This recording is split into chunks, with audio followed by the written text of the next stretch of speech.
El Don del Águila, autor Carlos Castañeda. Carlos César Salvador Arana Castañeda. Continuamos con la tercera parte de este libro. El capítulo 10, que se titula El grupo de guerreros del Nahual.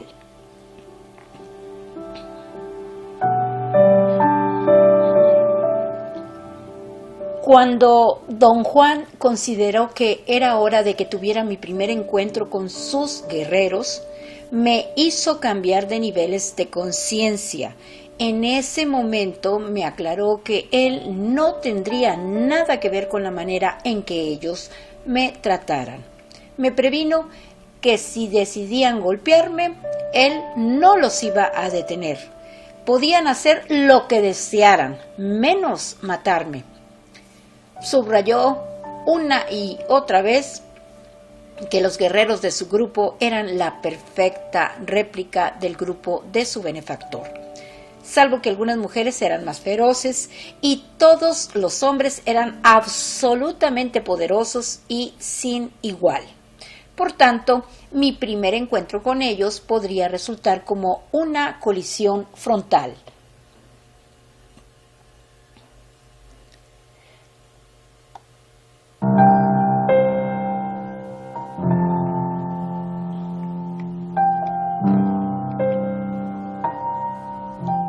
Yo, por una parte, me hallaba nervioso y aprensivo, pero por otra, curioso.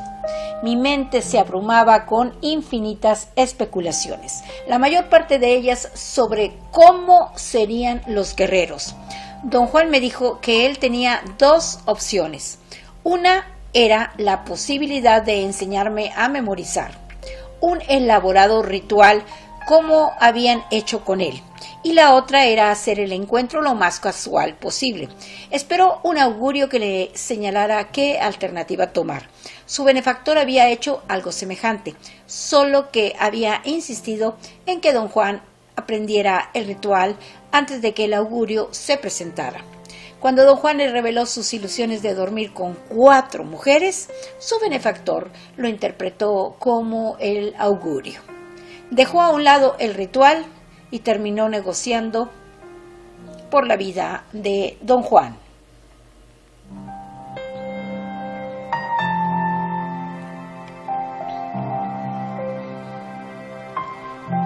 En mi caso, don Juan quería un augurio antes de enseñarme el ritual. El augurio llegó cuando don Juan y yo viajábamos por un pueblo fronterizo en Arizona y un policía me detuvo. El policía creía que yo era un extranjero sin documentación. Solo hasta que le mostré mi pasaporte, que él supuso falsificado, y otros documentos, me dejó ir. A don Juan, que estuvo junto a mí en el asiento delantero, el policía ni siquiera lo miró. Se había concentrado absolutamente en mí. Don Juan consideró que ese incidente era el augurio que esperaba. Lo interpretó como algo que señalaba lo peligroso que resultaría si yo llamaba la atención. Y concluyó que mi mundo debía de ser de la máxima simplicidad y candor.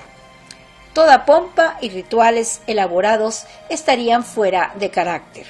Concedió, sin embargo, que sería adecuada una mínima observación de patrones ritualistas cuando me presentara a sus guerreros.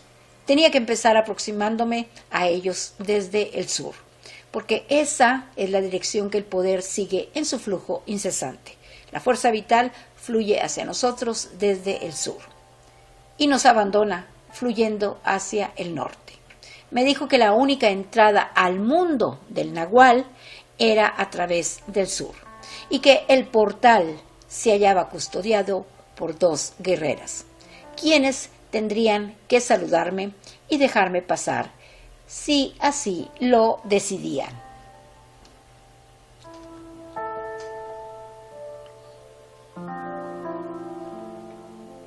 Me llevó a un pueblo del centro de México.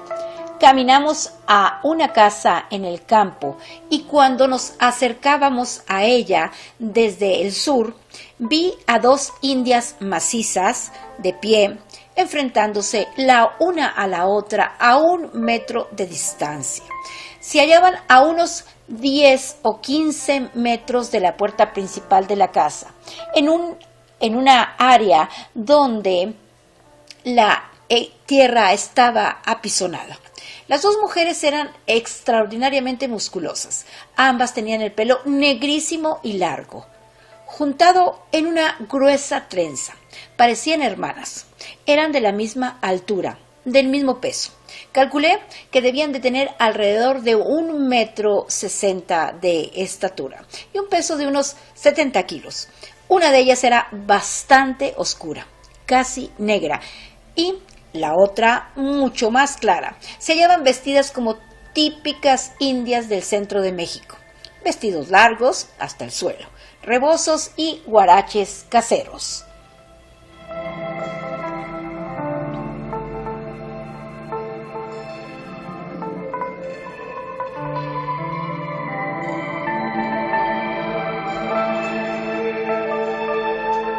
Don Juan me hizo detener a 1 metro de ellas. Se volvió hacia la mujer que se hallaba a nuestra izquierda y me hizo mirarla. Me dijo que se llamaba Cecilia y que era ensoñadora. Luego se volvió abruptamente, sin darme tiempo de decir nada, y me hizo enfrentarme a la mujer más morena, que se hallaba a nuestra derecha. Me dijo que su nombre era Delia y que era acechadora.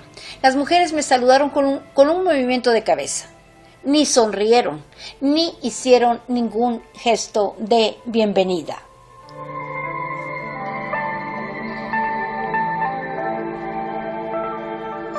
Don Juan caminó entre ellas como si fueran dos columnas que señalaban un portón.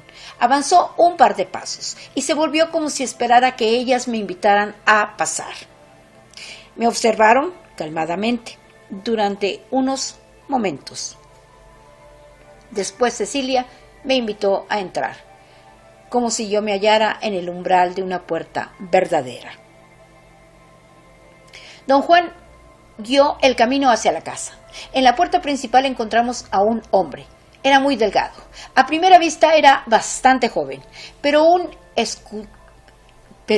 escrutinio más agudo revelaba que parecía tener casi 60 años. Me dio la impresión de ser un niño viejo, pequeño, fuerte y nervioso, con penetrantes ojos oscuros. Era como una sombra. Don Juan me lo presentó como Emilito y dijo que era su asistente personal, y que él me daría la bienvenida a nombre suyo.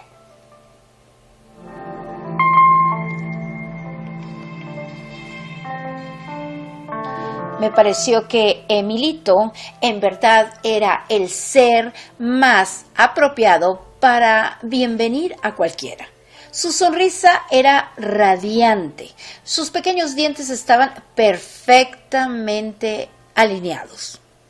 Me dio la mano, o más bien cruzó sus antebrazos y apretó mis dos manos. Parecía exudar gozo, y cualquiera habría dicho que estaba extático de verme. Su voz era muy suave y sus ojos chisporroteaban. Entramos a un gran cuarto. Allí estaba otra mujer. Don Juan me dijo que se llamaba Teresa y que era la ayudante de Cecilia y Delia. Quizás apenas tenía 30 años y definitivamente parecía ser hija de Cecilia. Era muy callada, pero amistosa. Seguimos a don Juan Matus al fondo de la casa, donde había una terraza techada. Era un día cálido. Nos sentamos a una mesa y después de una frugal merienda conversamos hasta la medianoche.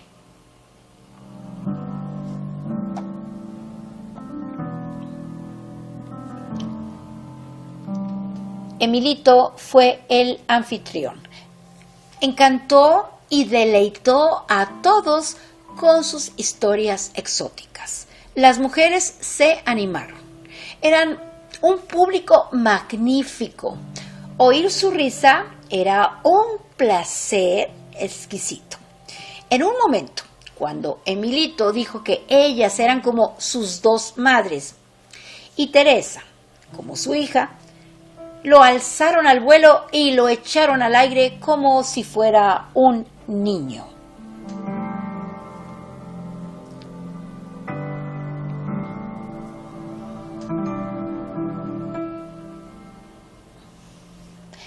De las dos, Delia me parecía la más racional, con los pies en la tierra. Cecilia era quizá más indiferente, pero parecía tener mayor fuerza interna. Me dio la impresión de ser más intolerable o más impaciente.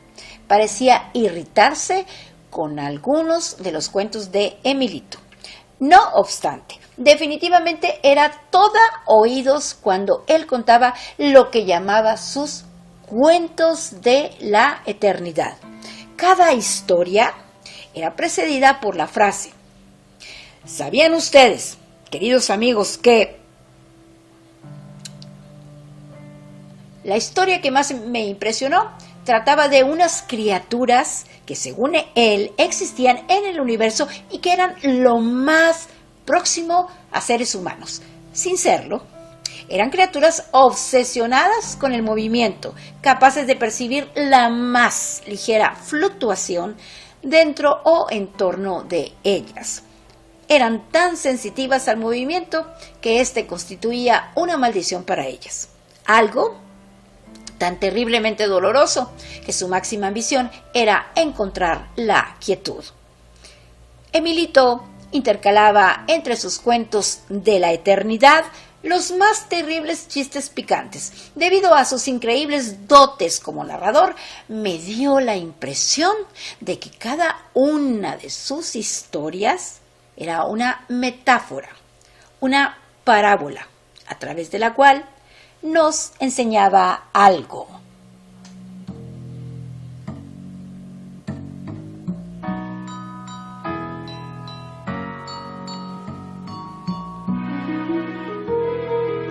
Don Juan dijo que no era así, que Emilito simplemente reportaba lo que había presenciado en sus viajes por la eternidad. La función de un propio consistía en viajar por delante del nahual como explorador de una operación militar. Emilito había llegado hasta los límites de la segunda atención y todo lo que presenciaba lo transmitía a los demás.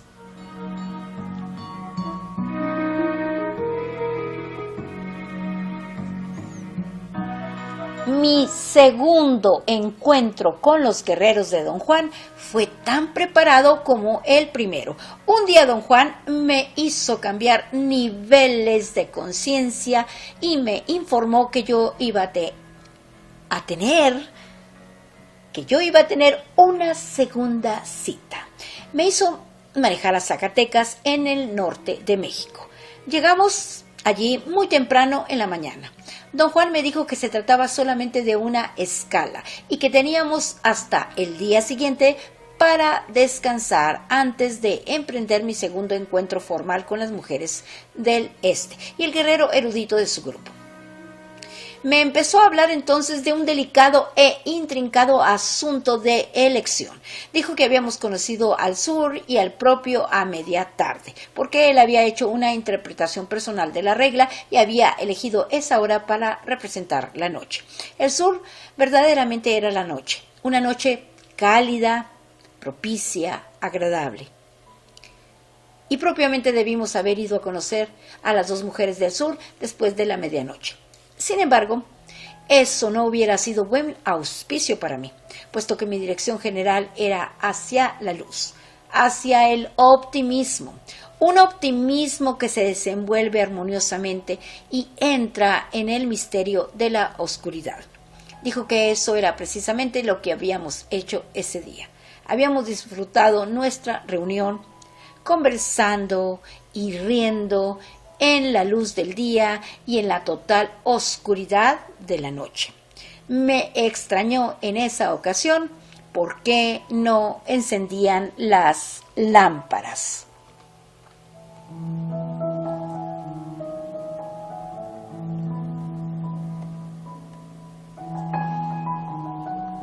Don Juan dijo que el este, por otra parte, era la mañana, la luz, y que deberíamos visitar a las mujeres del este en la mañana del día siguiente. Antes del desayuno fuimos al Zócalo y tomamos asiento en una banca. Don Juan me pidió que me quedara allí y los esperase mientras él hacía algunos mandados.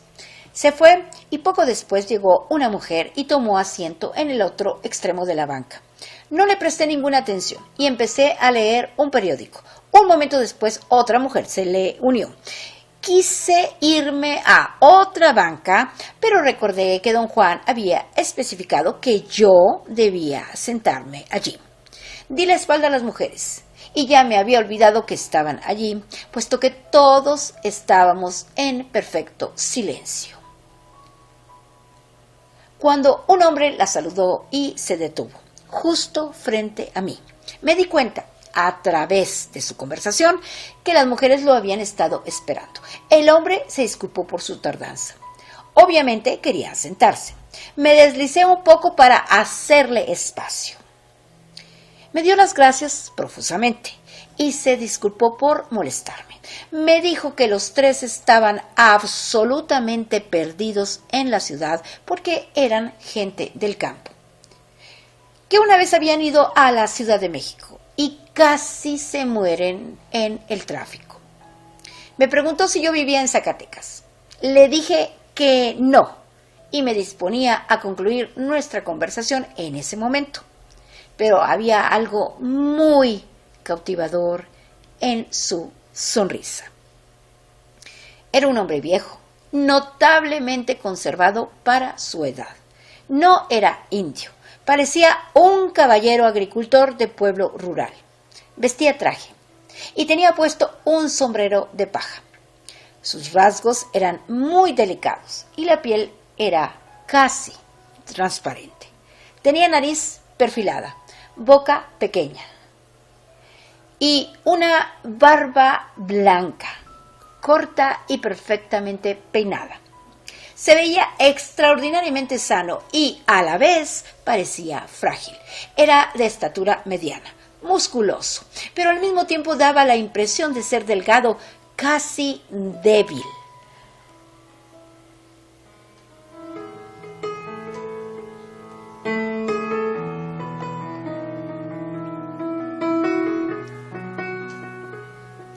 Se puso en pie y se presentó. Me dijo que se llamaba Vicente Medrano, que estaría en la ciudad solamente por ese día y que las dos mujeres eran sus hermanas. Las mujeres se levantaron y nos miramos. Eran muy delgadas, más morenas que su hermano. También eran mucho más jóvenes. Una de ellas lo bastante como para ser su hija. Advertí que la piel de ellas era más seca, no era como la de él. Las dos mujeres eran muy atractivas. Como el hombre tenía facciones delicadas y sus ojos eran claros y apacibles, las dos medían como 1,60 m. Lucían vestidos bellamente cortados, pero con sus rebozos, sus zapatos sin tacón y sus medias de algodón oscuro semejaban campesinas adineradas. La de mayor edad parecía tener unos 50 años y la menor 40.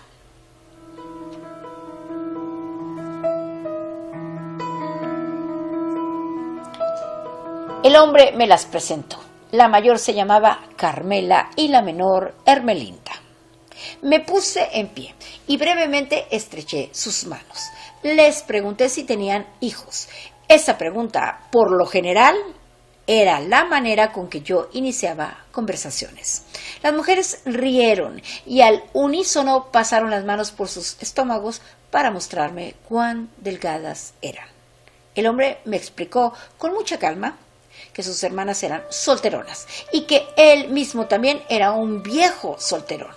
Me confió con un tono semi-bromista, que por desgracia sus hermanas eran demasiado hombrunas. Les faltaba esa femineidad que hace deseables a las mujeres y que por tanto nunca habían podido hallar marido.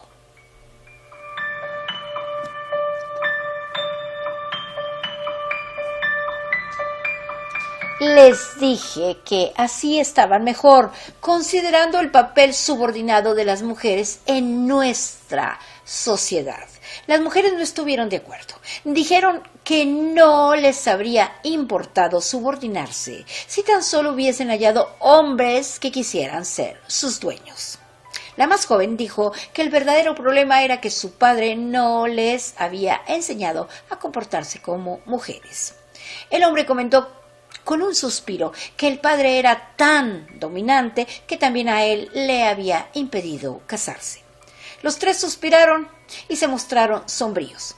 A mí me dio risa. Después de un prolongado silencio, volvimos a tomar asiento. Y el hombre dijo que si yo me quedaba allí un poco más, tendría la oportunidad de conocer al padre de ellos, quien aún era muy fogoso a pesar de su edad tan avanzada. Añadió con un tono tímido que su padre los iba a llevar a desayunar, porque ellos nunca llevaban dinero. Su papá era el que administraba la economía.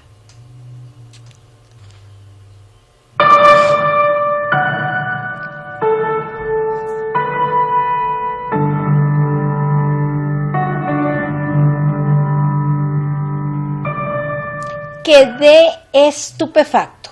Esos viejos que parecían tan fuertes, en realidad eran como niños débiles y azorados. Les dije adiós y me puse en pie para retirarme.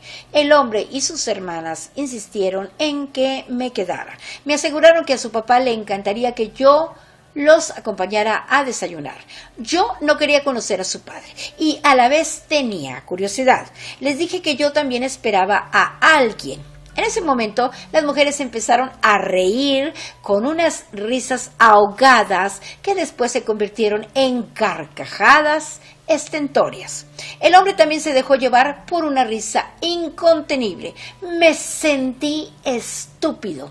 Mi deseo era irme al instante de allí. En ese momento don Juan llegó y me di cuenta de toda la maniobra. No me pareció divertida. Todos nos pusimos en pie. Ellos aún reían cuando don Juan me dijo que las mujeres eran el este. Carmela era acechadora y Hermelinda ensoñadora. Vicente era el guerrero erudito y el compañero más antiguo de don Juan.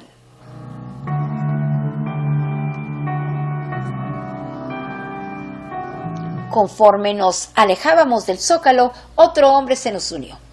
Un indio moreno y alto, quizá de unos 40 años. Vestía pantalones de mezclilla y un sombrero de vaquero. Parecía ser terriblemente fuerte y huraño. Don Juan me lo presentó como Juan Tuma, el propio y el asistente de investigaciones de Vicente.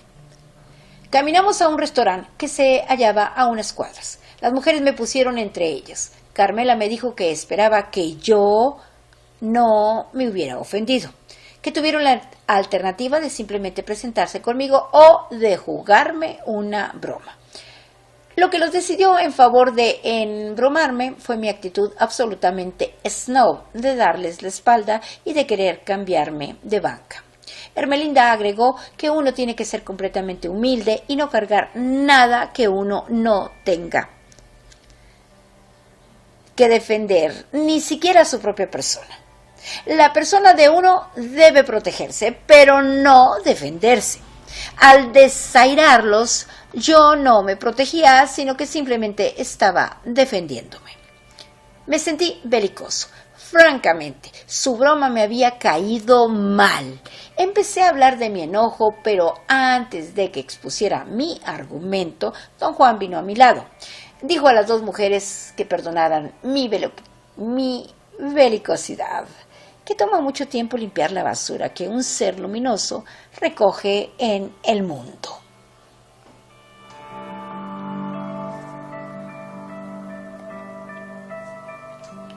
El dueño del restaurante a donde fuimos conocía a Vicente y nos había preparado un desayuno suntuoso. Todos ellos estaban de magnífico humor, pero yo no podía acabar con mi enojo. Entonces, a petición de don Juan, Juan Tuma nos comenzó a hablar de sus viajes. Era un hombre de hechos. Me hipnotizaron sus secas narraciones de cosas que estaban más allá de mi entendimiento. Para mí, la más fascinante fue la descripción de unos rayos de luz o de energía que supuestamente entrelazan la Tierra. Dijo que esos rayos no fluctúan como todo lo demás en el universo, sino que se hallan fijos en un patrón. Ese patrón coincide con cientos de puntos de cuerpo luminoso. Hermelinda creía que todos esos puntos se encontraban en nuestro cuerpo físico, pero Juan Tuma explicó que, puesto que el cuerpo luminoso es bastante grande, algunos de esos puntos están localizados hasta a 1 metro de distancia del cuerpo físico. En cierto sentido, se hallan fuera de nosotros y, sin embargo, esto no es así. Están en la periferia de nuestra luminosidad y, por tanto, pertenecen al cuerpo total. El punto más importante se localiza a unos 30 centímetros del estómago, a 40 grados a la derecha de una línea imaginaria que se desprende recta hacia delante. Juan Tuma nos contó que ese era el centro donde se congrega la segunda atención y que es posible manejarlo golpeando suavemente con las palmas de las manos. Oyendo hablar a Juan Tuma, olvidé mi enojo.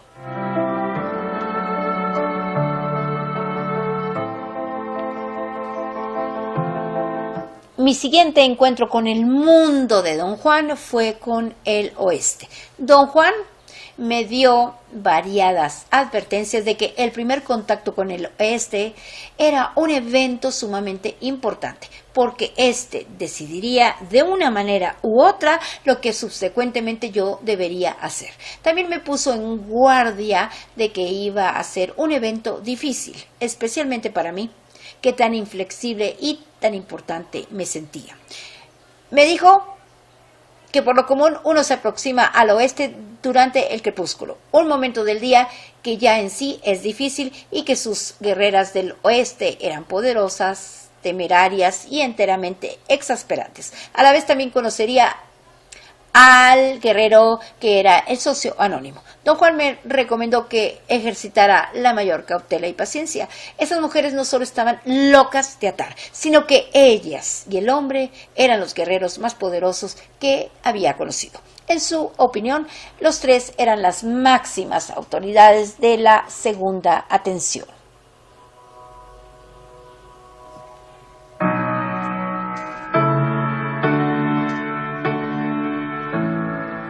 Un día, como si se tratara de un mero impulso, súbitamente don Juan decidió que era hora de iniciar nuestro viaje para conocer a las mujeres del oeste. Viajamos a una ciudad del norte de México. Justo al atardecer, don Juan me indicó que estacionara el auto enfrente de una gran casa sin luces que se hallaba casi en las afueras de la ciudad. Nos bajamos del automóvil y caminamos a la puerta principal. Don Juan tocó varias veces. Nadie contestó. Tuve la sensación de que habíamos llegado en un momento inoportuno. La casa parecía vacía. Don Juan continuó tocando hasta que, al parecer, se fatigó. Me indicó que tocara. Me dijo que lo hiciera sin parar porque las personas que vivían allí eran medio sordas. Le pregunté si no sería mejor regresar más tarde o al día siguiente. Me dijo que continuara golpeando la puerta. Después de una espera que pareció interminable, la puerta se empezó a abrir lentamente. Una mujer rarísima sacó la cabeza y me preguntó si lo que quería era tumbar la puerta al suelo o enfurecer a los vecinos y a sus perros con mis golpes. Don Juan dio un paso como para decir algo. La mujer salió afuera y con brusquedad lo empujó a un lado. Empezó a sacudir su dedo índice casi sobre mi nariz, gritando que me estaba portando como si en el mundo no existiera nadie más aparte de mí. Protesté. Dije que yo solo estaba cumpliendo lo que don Juan Matus me había ordenado hacer. La mujer preguntó si me habían ordenado derrumbar la puerta. Don Juan quiso intervenir, pero de nuevo fue empujado a un lado. Parecía que esa mujer acababa de levantarse de la cama. Era una calamidad. La habíamos probablemente despertado y en su prisa se puso un vestido de su canasta de ropa sucia. Se hallaba descalza. Su pelo encanecido estaba en desorden total. Tenía los ojos irritados y apenas entreabiertos. Era una mujer de facciones ordinarias, pero de alguna manera muy impresionante. Más bien alta, de 1,70 m, morena y enormemente musculosa. Sus brazos desnudos estaban anudados con duros músculos. Advertí que el contorno de sus piernas era bellísimo.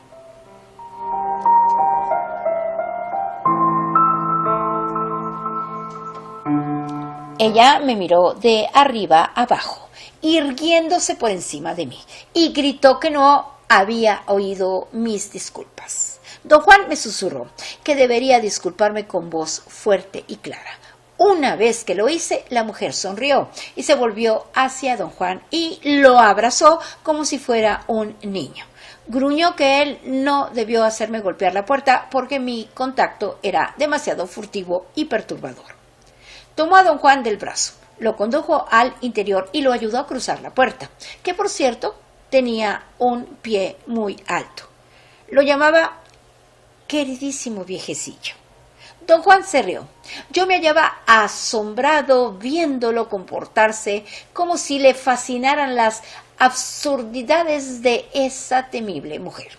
Una vez que ayudó al queridísimo viejecillo a entrar en la casa, ella se volvió hacia mí e hizo un gesto con la mano para ahuyentarme, como si yo fuera un perro. Se rió al ver mi sorpresa. Sus dientes eran grandes, disparejos y sucios. Después pareció cambiar de opinión y me indicó que entrara.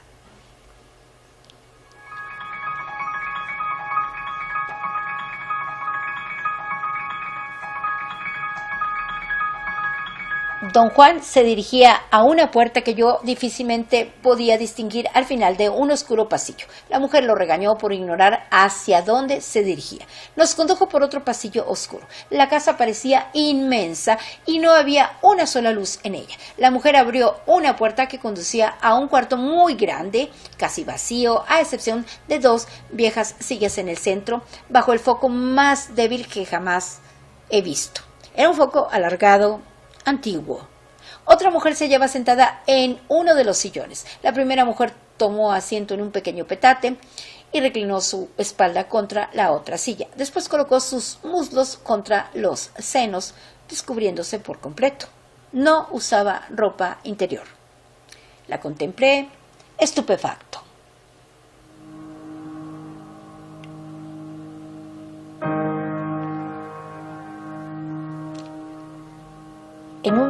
En un tono áspero y feo, la mujer me preguntó que por qué le estaba yo mirando descaradamente.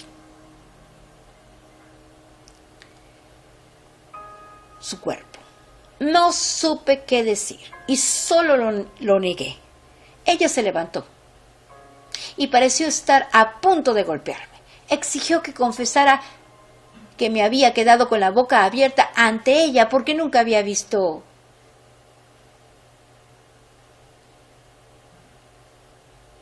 un cuerpo así en mi vida.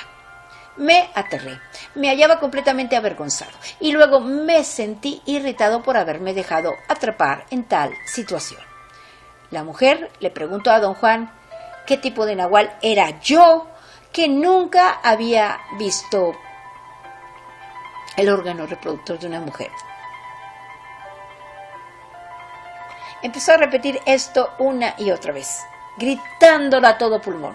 Corrió por todo el cuarto y se detuvo en la silla donde se hallaba sentada la otra mujer. La sacudió de los hombros y señalándome le dijo que yo nunca había visto una vagina en toda mi vida. Me hallaba mortificado. Esperaba que don Juan hiciera algo para evitarme esa humillación. Recordé que me había dicho que esas mujeres estaban bien locas. Se había quedado corto. Esa mujer estaba en su punto para el manicomio. Miré a don Juan en busca de consejo y apoyo. Él desvió su mirada. Parecía hallarse igualmente perdido, aunque me pareció advertir una sonrisa maliciosa, que ocultó rápidamente, volviendo la cabeza. La mujer se tendió boca arriba, se alzó la falda y me ordenó que mirara hasta hartarme en vez de estar con miraditas aviesas. Mi rostro debió enrojecer, a juzgar por el calor que sentí en la cabeza y en el cuello. Me hallaba tan molesto que casi perdí el control. Tenía ganas de aplastarle la cabeza.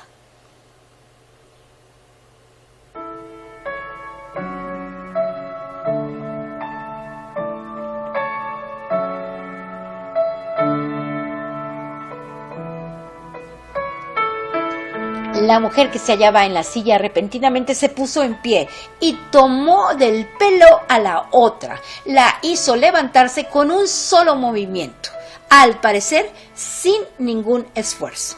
Se me quedó mirando con los ojos entrecerrados y aproximó su rostro a unos 5 centímetros del mío.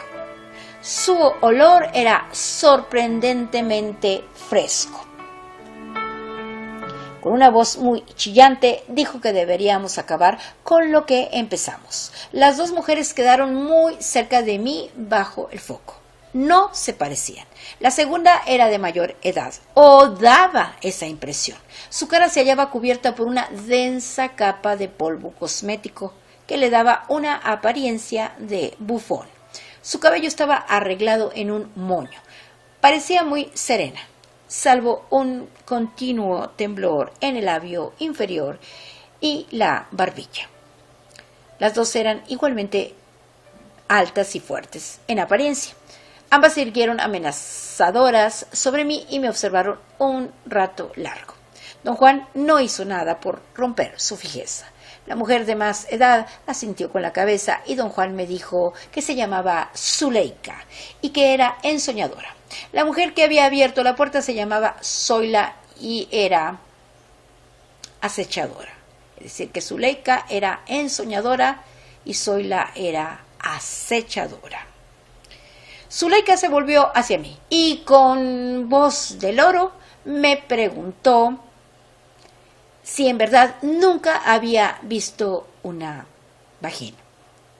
Don Juan ya no pudo conservar más tiempo la compostura y empezó a reír. Con un gesto le hice ver que no sabía qué decir.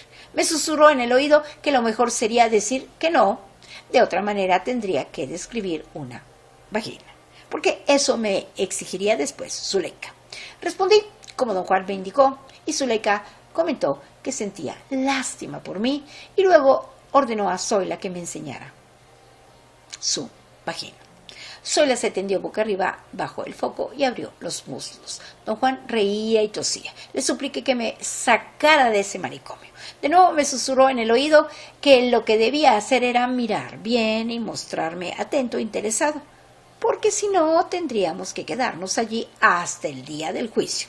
Después de un examen cuidadoso y atento, Zuleika dijo que a partir de ese momento podía yo alardear de ser un conocedor y que si alguna vez me topaba con una mujer sin pantaletas, ya no sería tan vulgar y obsceno como para quedarme visco mirándola, porque ya había visto una vagina.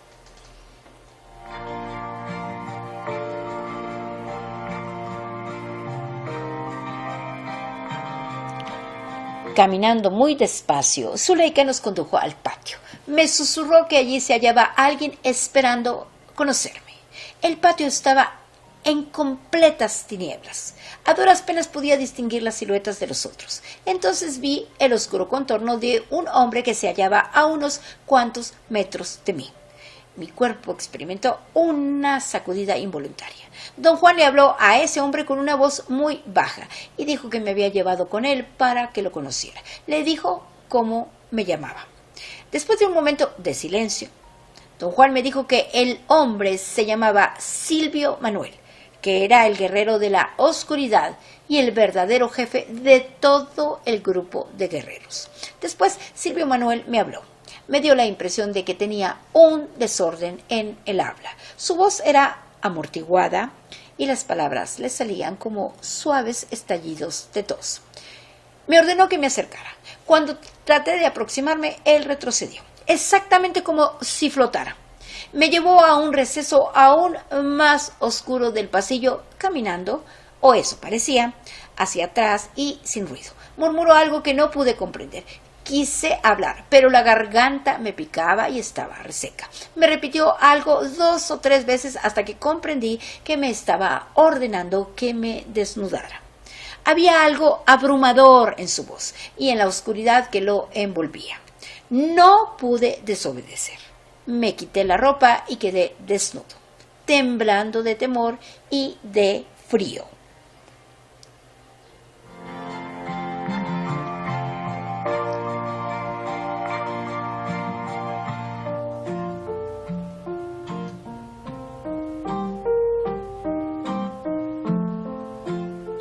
Estaba tan oscuro que no podía ver si don Juan y las 2 mujeres aún estaban allí. Escuché un suave y prolongado siseo que se originaba muy cerca de mí. Entonces sentí una brisa fresca. Comprendí que Silvio Manuel exhalaba su aliento sobre todo mi cuerpo. Después me pidió que me sentara en mi ropa y mirara un punto brillante que con facilidad yo podía distinguir en la oscuridad. Un punto que daba una tenue luz ámbar. Me pareció que me quedé mirando horas enteras, hasta que de súbito comprendí que el punto de brillantez era el ojo izquierdo de Silvio Manuel. Pude distinguir entonces el contorno de todo su rostro y de su cuerpo. El pasillo no estaba tan oscuro como parecía. Silvio Manuel avanzó hacia mí y me ayudó a incorporarme. Me encantó ver en la oscuridad con tal claridad.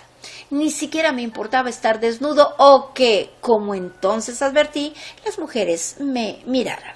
Al parecer, ellos también podían ver en la oscuridad.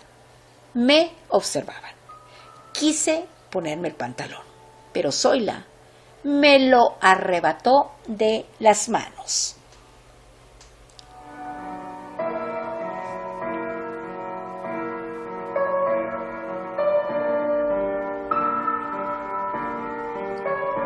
Las 2 mujeres y Silvio Manuel me observaron durante un largo rato. Después, don Juan se presentó repentinamente. Me dio mis zapatos y Zoila, la mujer acechadora, nos llevó por un corredor a un patio abierto con árboles. Distinguí la negra silueta de una mujer parada en la mitad del patio. Don Juan le habló y ella murmuró algo como respuesta. Don Juan me dijo que era una mujer del sur. Se llamaba Marta y era la asistente de las 2 mujeres del oeste. Marta dijo que podría apostar que yo nunca me había presentado a una mujer estando desnudo. El procedimiento habitual es conocerse y desvestirse después. Rió con fuerza. Su risa era tan agradable, tan clara y joven que me estremeció. Su risa repercutió por toda la casa, aumentada por la oscuridad y el silencio que allí reinaba. Miré a don Juan en busca de apoyo. Se había ido y Silvio Manuel también. Me hallaba solo con las 3 mujeres. Es decir, con Marta, con Zoila y con Zuleika. Me puse muy nervioso y le pregunté a Marta si sabía a dónde se había ido don Juan Matus. En ese preciso momento, alguien me agarró de la piel de mis axilas. Grité de dolor. Supe que había sido Silvio Manuel. Me levantó como si yo no pesara nada y me sacudió hasta que se me salieron los zapatos. Después me puso de pie. Era una estrecha tina de agua helada que me llegaba a las rodillas.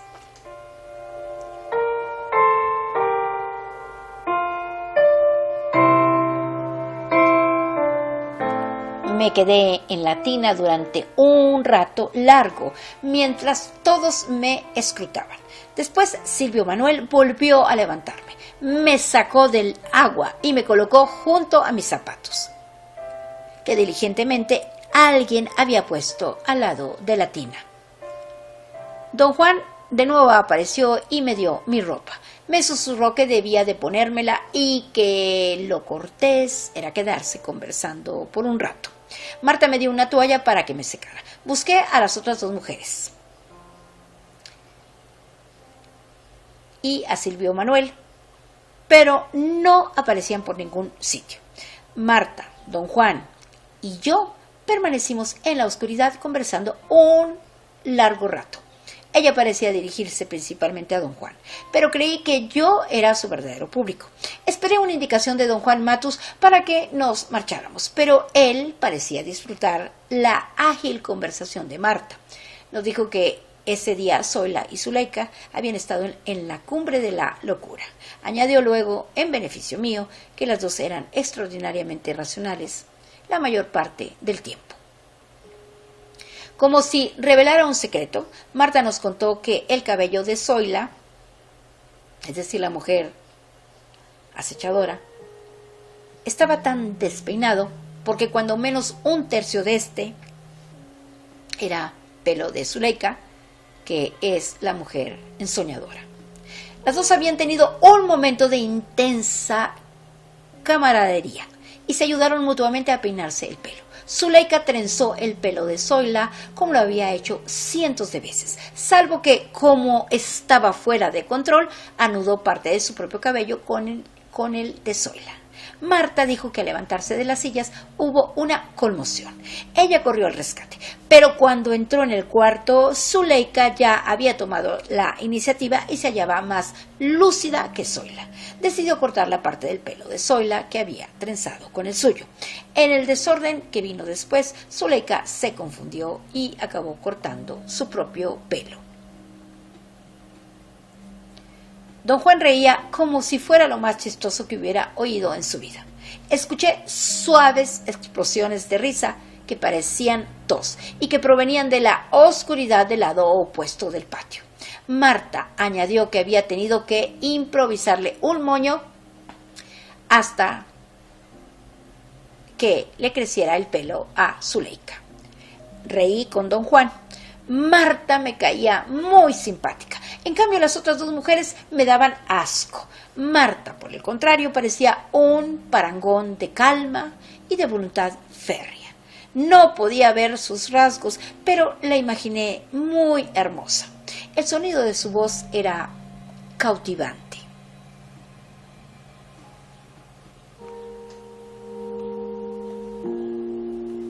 Muy cortésmente, ella le preguntó a don Juan si yo querría algo de comer. Él respondió que yo no me sentía muy a gusto, que digamos, con Zuleika y Zoila, y que probablemente acabaría en náusea. Marta me aseguró que las dos mujeres ya se habían ido, y tomó mi brazo y nos llevó a través de un corredor aún más oscuro hasta una bien iluminada cocina. El contraste fue excesivo para mis ojos. Me quedé en el umbral de la puerta tratando de acostumbrarme a la luz. La cocina era de techo alto y bastante moderna y funcional. Tomamos asiento en una especie de desayunador. Marta era joven y muy fuerte. Tenía una figura llena, voluptuosa, rostro circular y nariz y boca pequeñas. Su pelo negrísimo estaba trenzado y enroscado encima de su cabeza. Estaba seguro de que ella habría estado tan curiosa por examinarme como yo por verla en la luz. Nos sentamos y comimos y hablamos durante horas. Yo quedé fascinado. Era una mujer sin educación y, sin embargo, me tuvo absorto con su conversación. Nos contó chistosísimas y detalladas historias de las ridiculeces que Zoila y Zuleika hacían cuando estaban locas. Cuando salimos de la casa, don Juan expresó su admiración por Marta. Dijo que ella era quizás el más admirable ejemplo de cómo la determinación puede afectar a un ser humano, sin ninguna base educativa o de preparación, salvo su voluntad inquebrantable. Marta había triunfado en la más ardua tarea imaginable, que es la de cuidar a Zoila, a Zuleika y a Silvio Manuel. Pregunté a don Juan por qué Silvio Manuel se había rehusado a que lo mirara en la luz. Y él me respondió que Silvio Manuel se hallaba en su elemento en la oscuridad y que ya tendría incontables oportunidades de verlo.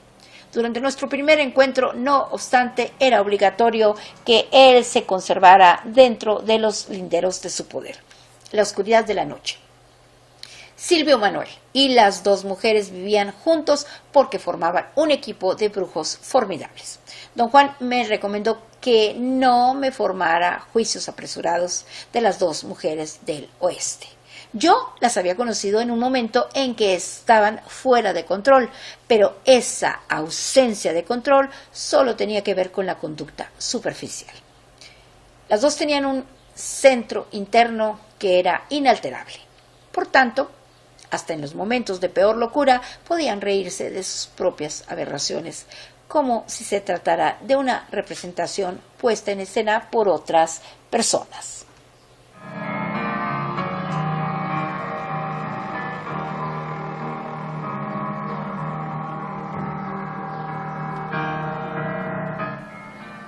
El caso de Silvio Manuel era distinto. No se hallaba trastornado de manera alguna. De hecho, su profunda sobriedad le permitía actuar tan efectivamente con las dos mujeres, porque ellas y él eran extremos opuestos. Don Juan Matus me dijo que Silvio Manuel había nacido de esa manera y que todos los que lo rodeaban reconocían la diferencia. Aún el mismo benefactor de don Juan, que era duro e implacable con todos, prodigaba especial atención a Silvio Manuel. Don Juan tardó años en comprender la razón de esa preferencia. Debido a algo inexplicable en su naturaleza, una vez que Silvio Manuel ingresó en la conciencia del lado izquierdo, nunca más salió de allí. Su proclividad a permanecer en un estado de conciencia acrecentada, aunado a la soberbia capacidad de su benefactor, le permitieron llegar antes que los demás, no solo a la conclusión de que la regla es un mapa y que en realidad existe otro tipo de conciencia, sino también el pasaje real y concreto que conduce al otro mundo de la conciencia. Don Juan decía que Silvio Manuel, de la manera más impecable, equilibrada. Don Juan Matus decía que Silvio Manuel, de la manera más impecable, equilibraba sus ganancias excesivas, poniéndolas al servicio del propósito común de todos ellos. Silvio Manuel era la fuerza silenciosa que se hallaba tras don Juan. Mi último encuentro introductorio con los guerreros de don Juan fue con el norte. Don Juan me llevó a la ciudad de Guadalajara a fin de llevarlo a cabo.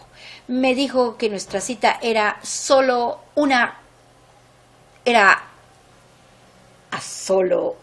corta distancia del centro de la ciudad de Guadalajara y que tendría lugar al mediodía, porque el norte era el mediodía.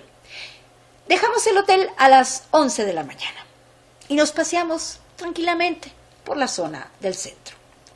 Caminaba sin fijarme, preocupado por el encuentro, cuando me estrellé de cabeza con una dama que salía apresurada de una tienda. Ella llevaba unos paquetes que se esparcieron por la acera. Pedí disculpas y empecé a ayudarla a recogerlos. Don Juan me urgió a que me apurara para no llegar demasiado tarde. La señora parecía aturdida con el golpe. La sostuve del brazo. Era una mujer alta, muy esbelta, quizá de unos 60 años, vestida con suma elegancia. Parecía una dama de sociedad. Era exquisitamente cortés y asumió la culpa, aduciendo que se había distraído buscando a su sirviente. Me preguntó si la podía ayudar a localizarlo entre la multitud. Me volví a don Juan Matus, quien dijo que después de medio matarla, lo menos que podía hacer era ayudarla.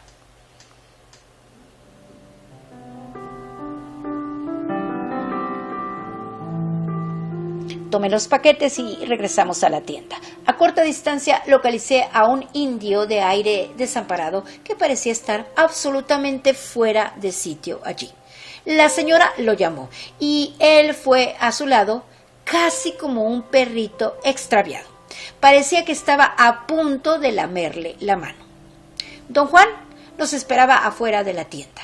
Le explicó a la señora que teníamos prisa y después le di mi nombre. La señora sonrió con gracia y me extendió su mano.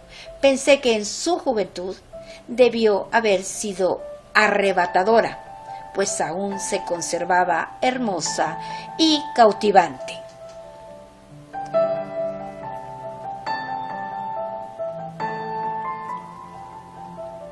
Don Juan se volvió a mí y abruptamente me dijo que el nombre de la señora era Nélida, que era del norte y que era ensoñadora.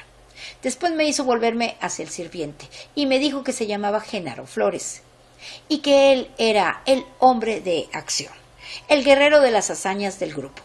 Mi sorpresa fue total.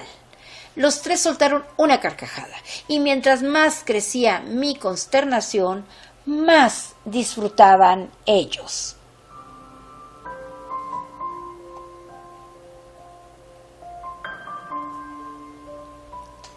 Don Genaro regaló los paquetes a un grupo de niños, diciéndoles que su patrona, la bondadosa señora, había comprado esas cosas para regalárselas. Era su buena acción del día. Después caminamos en silencio, una media cuadra. Yo tenía la lengua trabada. De repente, Nélida señaló una tienda y nos pidió que nos detuviéramos un instante, porque tenía que recoger una caja de medias que le estaban guardando allí. Me escudriñó sonriendo, con los ojos resplandecientes, y me dijo que, ya, en serio, brujería o no brujería, ella tenía que usar medias de nylon y pantaletas de encaje. Don Juan y don Genaro rieron como idiotas. Yo me quedé mirándola con la boca abierta, porque no tenía otra cosa que hacer. Había algo absolutamente terrenal en ella y, sin embargo, era casi etérea. En tono de broma le dijo a don Juan que me sostuviera, porque estaba a punto de desmayarme.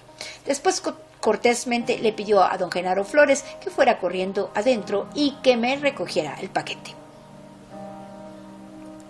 Es decir, que don Genaro fuera corriendo adentro de la tienda y que recogiera el paquete. Cuando él procedía a entrar en la tienda, Nélida cambió de idea y lo llamó, pero él, al parecer, no la escuchó y desapareció en la tienda. Nélida se disculpó y corrió tras él. Don Juan oprimió mi espalda para sacarme de mis turbulencias.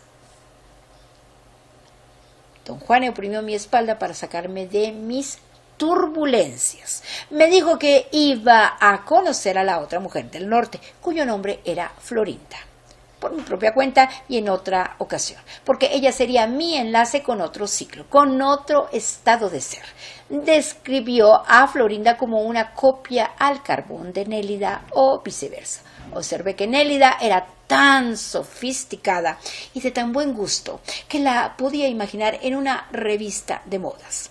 El hecho de que fuese bella y tan blanca, quizá de familia francesa o del norte de Italia, me sorprendió. Aunque Vicente tampoco era indio, su apariencia rural no lo hacía ver como una anomalía. Le pregunté a don Juan por qué había gente blanca en su mundo. dijo que el poder es lo que selecciona a los guerreros del grupo de un nahual y que es imposible conocer sus designios. Esperamos enfrente de la tienda por lo menos una media hora. Don Juan pareció impaciente y me pidió que entrara y los apresurara. Entré en la tienda. No era un lugar grande. No había puerta trasera y ellos no estaban allí. Les pregunté a los empleados, pero nadie pudo darme razón. Volví con don Juan y le exigí que me dijera qué me había ocurrido. Me dijo que o habían desaparecido en pleno aire o habían salido a escurridillas cuando él me oprimió la espalda. Me enfurecí y le grité que toda su gente eran unos embaucadores. Él rió tanto que le rodaron lágrimas por las mejillas. Dijo que yo era la ideal víctima de engaño. Mi sentido de impaciencia personal me empujaba a jugar el papel de un tonto sin remedio. Mi irritación lo hacía reír con tanta fuerza que tuvo que apoyarse en la pared. La gorda me relató su primer encuentro con los miembros del grupo de don Juan Matus. Su versión difería solo en el contenido. La forma era la misma. Los guerreros quizá fueron un poco más violentos con ella. La gorda lo interpretó como un experimento para sacarla de su modorra o una reacción natural por parte de ellos, a lo que ella consideraba su detestable personalidad. A medida que revisábamos el mundo de don Juan, nos íbamos dando cuenta de que este era una réplica del mundo de su benefactor.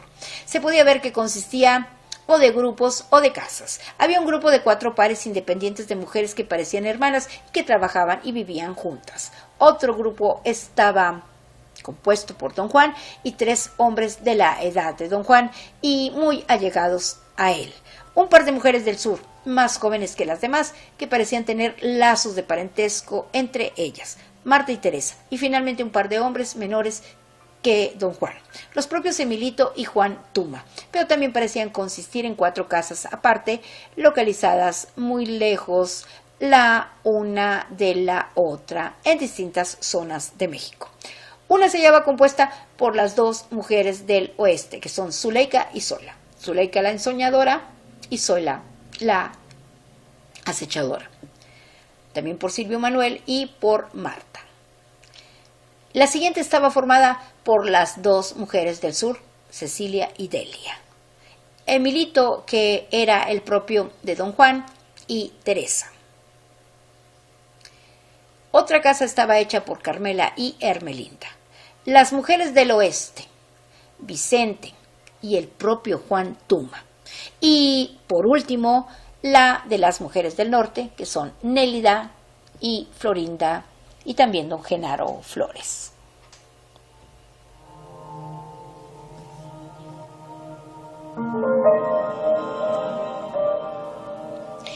Según don Juan, su mundo no tenía ni la armonía ni el equilibrio del de su benefactor.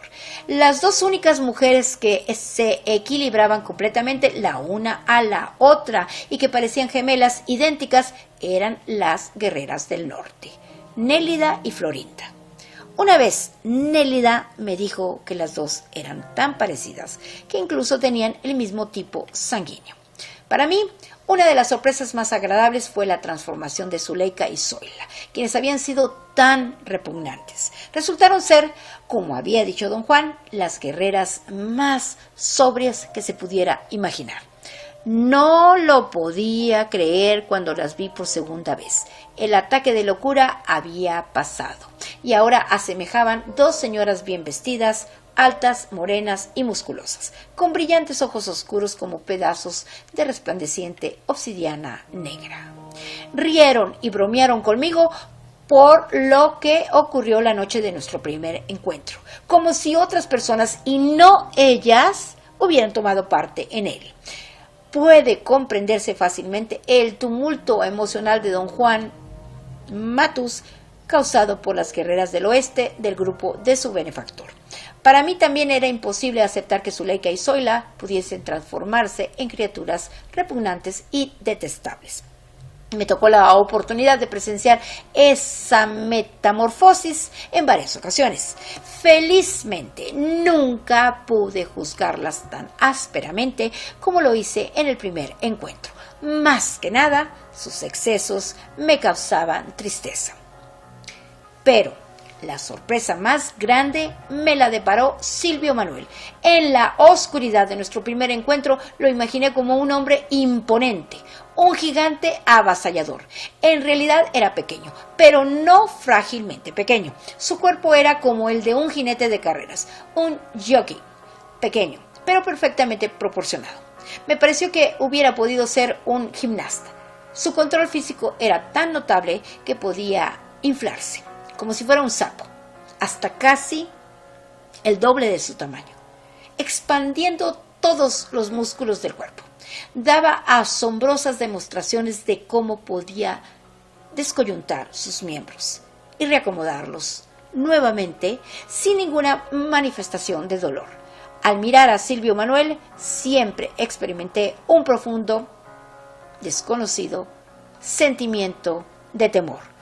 Para mí, era como un visitante de otro tiempo. Era moreno, pálido, como estatua de bronce. Sus rasgos eran afilados, su nariz aguileña, sus labios gruesos y sus ojos oblicuos, ampliamente separados. Lo hacían parecer una figura estilizada de un fresco maya. Durante el día era amigable y simpático, pero tan pronto oscurecía, se volvía insondable. Su voz se transformaba. Tomaba asiento en una esquina oscura y se dejaba devorar por la oscuridad. Todo lo que quedaba visible de él era su ojo izquierdo, que permanecía abierto y adquiría un fulgor extraño, como ojos de felino. Una cuestión secundaria que emergió en el transcurso de nuestro trato con los guerreros de Don Juan fue el tema del desatino controlado. Don Juan me dio una explicación sucinta de una vez que se hallaba exponiendo las dos categorías en las que obligatoriamente se dividen las mujeres guerreras, ensoñadoras y acechadoras. Me dijo que todos los miembros de su grupo hacían ensoñar y acechar como parte de sus vidas diarias, pero que las mujeres que componían el planeta de las ensoñadoras, como en el caso de Zuleika, el planeta de las acechadoras, como en el caso de Zoila, eran las máximas autoridades de sus actividades respectivas. Las acechadoras son las que enfrentan los embates del mundo cotidiano. Son las administradoras de negocios, las que tratan con la gente. Todo lo que tiene que ver con el mundo de los asuntos ordinarios pasa por sus manos. Las acechadoras son las practicantes del desatino controlado, así como las ensoñadoras son las practicantes del ensueño. En otras palabras, el desatino controlado es la base del acechar y los ensueños son las bases del ensoñar. Don Juan decía que, hablando en términos generales, el logro más importante de un guerrero en la segunda atención es ensoñar, y en la primera atención el logro más grande es acechar.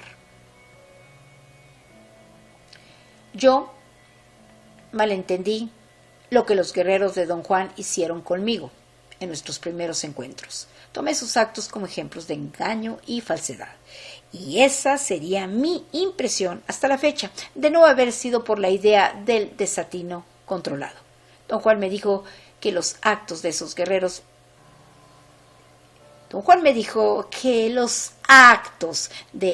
guerreros fueron lecciones maestras de acechar. Me dijo que su benefactor le había enseñado el arte de acechar antes que otra cosa. Para poder sobrevivir entre los guerreros de su benefactor, tuvo que aprender ese arte a toda prisa. En mi caso, dijo Don Juan, puesto que no tenía que vérmelas con sus guerreros. Yo tuve que aprender primero a ensoñar, pero cuando el momento fuese apropiado, Florinda aparecería para guiarme a través de las complejidades del acechar. Nadie más que ella podía hablar conmigo detalladamente del acecho. Los otros tan solo podían ofrecerme demostraciones directas, como ya lo habían hecho en nuestros primeros encuentros. Don Juan me explicó detalladamente que Florinda era una de las máximas practicantes del acecho, ya que su benefactor y sus 4 guerreras, que eran acechadoras, la habían entrenado en los aspectos más intrincados de este arte. Florinda fue la primera guerrera que llegó al mundo de Don Juan y por esa razón ella iba a ser mi guía personal, no solo en el arte de acechar, sino también en el misterio de la tercera atención, si es que yo llegaba a ese nivel. Don Juan no me explicó nada más acerca de este punto. Me dijo que eso tendría que esperar a que yo estuviera listo, primero para aprender a acechar y después a entrar en la tercera atención. Don Juan decía que su benefactor había sido muy meticuloso con cada uno de los guerreros al adiestrarlos en el arte de acechar.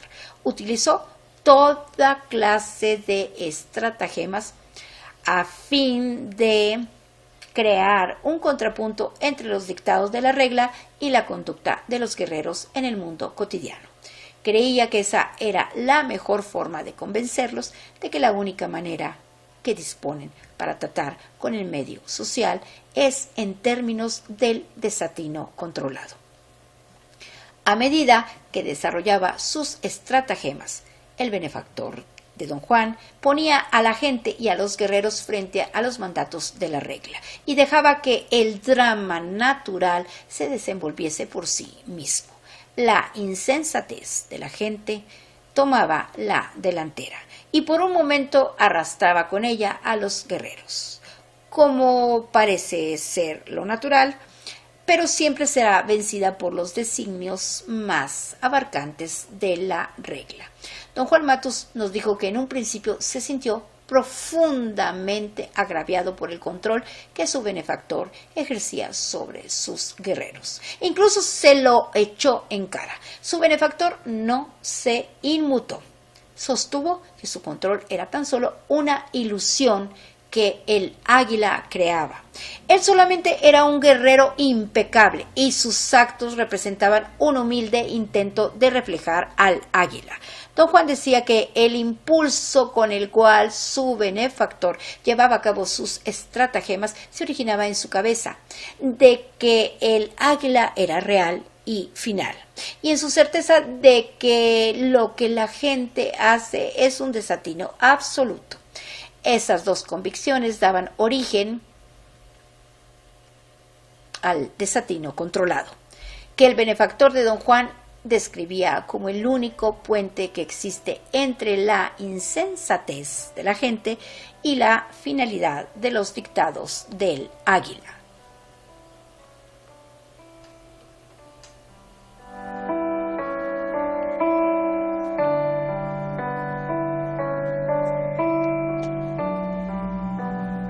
Aquí termina el capítulo 10, que corresponde a la tercera parte del libro que se titula El don del águila, cuyo autor es Juan Castaneda.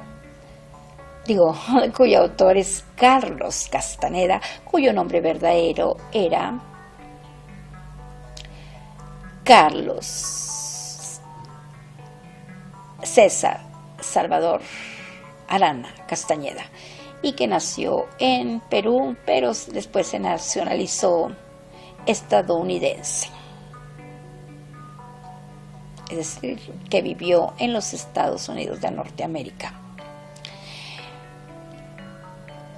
Son las 2:55 de la tarde, faltan solo 5 minutos para que sean las 3 de la tarde y hoy es un día jueves 28 de marzo del 2024. Espero que Dios los bendiga a todos ustedes